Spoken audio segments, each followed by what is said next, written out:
നമസ്കാരം. അരുണാചലിൽ കടന്നുകയറാൻ കിണഞ്ഞു പരിശ്രമിക്കുന്ന ചൈനയെ പുകച്ചു പുറത്തു ചാടിക്കാൻ ഇന്ത്യ പുതിയ ചുവടുകൾ വെക്കുകയാണ്. ഇന്ത്യ ചൈന അതിർത്തിയായ സങ്കീർണതയുടെ ഭ്രമണപഥത്തിന് പുതിയ മാനം നൽകി Arunachal Pradesh retired governor lieutenant general KT Patnaik ഇപ്പോൾ ചില പ്രസ്താവനകൾ നടത്തിയിരിക്കുകയാണ്. നിലവിലുള്ള കരാറുകളും പ്രോട്ടോകോളുകളും യഥാർത്ഥത്തിൽ ചൈനയുടെ പീപ്പിൾസ് ലിബറേഷൻ ആർമിയെ തകർക്കാൻ കൂടുതൽ മെച്ചപ്പെടുത്തേണ്ടതുണ്ട് എന്ന് അദ്ദേഹം പറഞ്ഞു വെക്കുന്നുണ്ട്.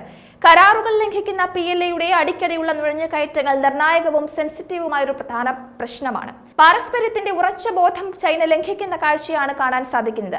അതുകൊണ്ട് തന്നെ ഇന്ത്യൻ വിദേശകാര്യ മന്ത്രാലയം അതുപോലെ തന്നെ പ്രതിരോധ മന്ത്രാലയം എന്നിവ വ്യക്തതയോടെ നടപ്പിലാക്കാൻ കഴിയുന്ന പുതിയ കരാറുകൾ തയ്യാറാക്കേണ്ടതുണ്ട് എന്നും അദ്ദേഹം പറയുന്നുണ്ട്. കൂടാതെ നമ്മുടെ നാഗരികമായ എതിർ അവകാശവാദങ്ങൾ ഉപയോഗിച്ച് ചൈനയുടെ അവകാശവാദങ്ങൾ ഇല്ലാതാക്കാൻ വാദങ്ങൾ സൃഷ്ടിക്കേണ്ടതുണ്ട് എന്നും അദ്ദേഹം കൂട്ടിച്ചേർത്തു. ഇന്ത്യൻ ആർമിയും യുണൈറ്റഡ് സർവീസസ് ഇൻസ്റ്റിറ്റ്യൂഷൻ ഓഫ് ഇന്ത്യയും സംയുക്തമായി സംഘടിപ്പിച്ച lieutenant general PS Bhagat memorial പ്രഭാഷണത്തിന്റെ 2ാം പതിപ്പിൽ സംസാരിക്കുകയായിരുന്നു general Patnaik. Chief general Manoj Pande ഉൾപ്പെടെ ഇന്ത്യൻ കരസേനയിലെ ഉന്നതർ പങ്കെടുത്തിരുന്നു. നിരവധി മുൻ മേധാവികളും സദസ്സിന്റെ ഭാഗമായിരുന്നു.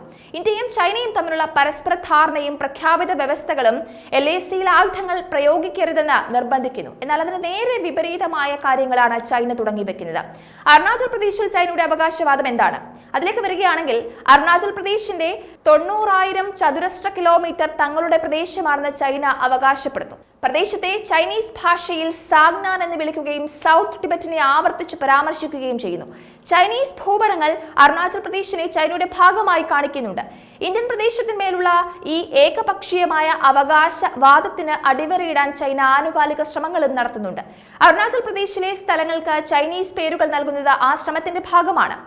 ഈ പ്രദേശങ്ങൾ അവകാശപ്പെടാനുള്ള ചൈനയുടെ വാദം എന്താണ് എന്നതിലേക്ക് വരികയാണെങ്കിൽ 1914 സിംല കൺവെൻഷനിൽ അംഗീകരിച്ച ഔദ്യോഗികമായി ഗ്രേറ്റ് ബ്രിട്ടൻ, ചൈന, ടിബറ്റ് എന്നിവയ്ക്കിടയിലുള്ള കൺവെൻഷൻ ടിബറ്റും ബ്രിട്ടീഷ് ഇന്ത്യയും തമ്മിലുള്ള അതിർത്തിയായ മക്മോഹൻ രേഖയുടെ നിയമപരമായ നിലയെ പീപ്പിൾസ് റിപ്പബ്ലിക് ഓഫ് ചൈന തർക്കിക്കുന്നുണ്ട്. അന്താരാഷ്ട്ര കരാറുകളിൽ ഏർപ്പെടാൻ ടിബറ്റിന് സ്വതന്ത്രമായ അധികാരമില്ലെന്ന് പറഞ്ഞ ചൈനീസ് പ്രതിനിധി സിംല കൺവെൻഷന് സമ്മതിച്ചില്ല. ഷിംലയിലെ പ്രധാന ബ്രിട്ടീഷ് നെഗോഷിയേറ്ററായിരുന്ന ഹെൻറി മക്മോഹന്റെ പേരിലുള്ള മക്മോഹൻ ലൈൻ ഭൂട്ടാന്റെ കിഴക്കൻ അതിർത്തിയിൽ നിന്ന് ചൈന മ്യാൻമാർ അതിർത്തിയിലെ ഇസുറാസി ചുരം വരെ. അങ്ങനെ നോക്കുമ്പോൾ അരുണാചൽ പ്രദേശിൽ കിടക്കുന്ന മക്മോഹൻ രേഖയുടെ തെക്കു ഭാഗത്താണ് ചൈന അവകാശവാദം ഉന്നയിക്കുന്നത്. തവാങ്ങിലെയും ലാസയിലെയും ആശ്രമങ്ങൾക്കിടയിൽ നിലനിന്നിരുന്ന ചരിത്രപരമായ ബന്ധങ്ങളുടെ അടിസ്ഥാനത്തിലാണ് ചൈനയും അവകാശവാദം ഉന്നയിക്കുന്നത്.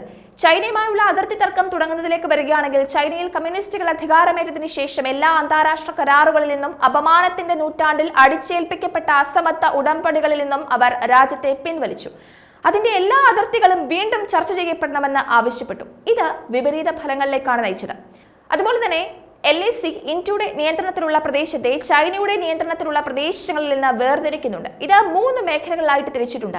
അതായത് കിഴക്കൻ മേഖല, അതിൽ അരുണാചൽ പ്രദേശ്, സിക്കിം, മധ്യമേഖലയിലേക്ക് വരികയാണെങ്കിൽ ഉത്തരാഖണ്ഡ്, ഹിമാചൽ പ്രദേശ്, കൂടാതെ പടിഞ്ഞാറൻ സെക്ടർ ലഡാക്ക്. LACയുടെ നീളം 3488 കിലോമീറ്റർ ആണെന്നാണ് ഇന്ത്യ കണക്കാക്കുന്നത്. ചൈനക്കാർ ഇതിനെപ്പറ്റി പറയുന്നത് ഏകദേശം 2000 കിലോമീറ്റർ മാത്രമാണെന്നാണ് കണക്കാക്കുന്നത്. മധ്യമേഖലയിലാണ് ഏറ്റവും കുറവ് അഭിപ്രായ വ്യത്യാസമുള്ളത്. കിഴക്കൻ മേഖലയിൽ LACയുടെ വിന്യാസം ഈ മക്മോഹൻ ലൈനിലുമാണ്. എന്തായാലും ചൈന അനാവശ്യമായ അവകാശവാദങ്ങളാണ് ഇന്ത്യൻ മണ്ണിൽ ഉന്നയിച്ചുകൊണ്ടിരിക്കുന്നത്. അടിക്കടിയുള്ള നുഴഞ്ഞുകയറ്റങ്ങളും അനാവശ്യ പ്രകോപനങ്ങളും ഒക്കെ ചൈന കാട്ടിക്കൂട്ടുന്നത് കൃത്യമായ കണക്കുകൂട്ടലുകളോടെയാണ്. മറ്റ് രാജ്യങ്ങളിലേക്ക് കടന്നുകയറി അതിർത്തികൾ പിടിച്ചെടുക്കുകയും കൈക്കലാക്കുകയും ചെയ്യുന്ന ചൈനയുടെ സ്ഥിരം പരിപാടി തന്നെയാണിത്. നമുക്കറിയാം, തായ്വാനിലും ഫിലിപ്പീനിലും ഒക്കെ എന്താണ് ചൈന കാട്ടിക്കൂട്ടുന്നത് എന്നുള്ളത്. പക്ഷേ ഇന്ത്യൻ മണ്ണിൽ ചൈനയുടെ വിലസൽ നടക്കില്ല എന്നത് തന്നെയാണ് നമ്മൾ കാണിച്ചു കൊടുക്കുന്നത്. ശക്തമായ പ്രതിരോധ കവചം തീർത്തുകൊണ്ട് ചൈനയെ തുരത്തി ഓടിക്കുക തന്നെ ചെയ്യും.